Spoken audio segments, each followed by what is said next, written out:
everyone, today I'm gonna make a purse. I'm using a craft foam. I want the purse to match with this dress. I'm gonna make the pattern direct on the craft foam.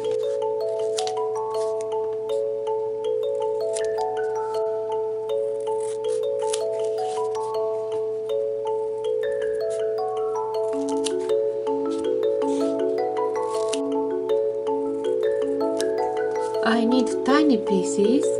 Let's glue the back.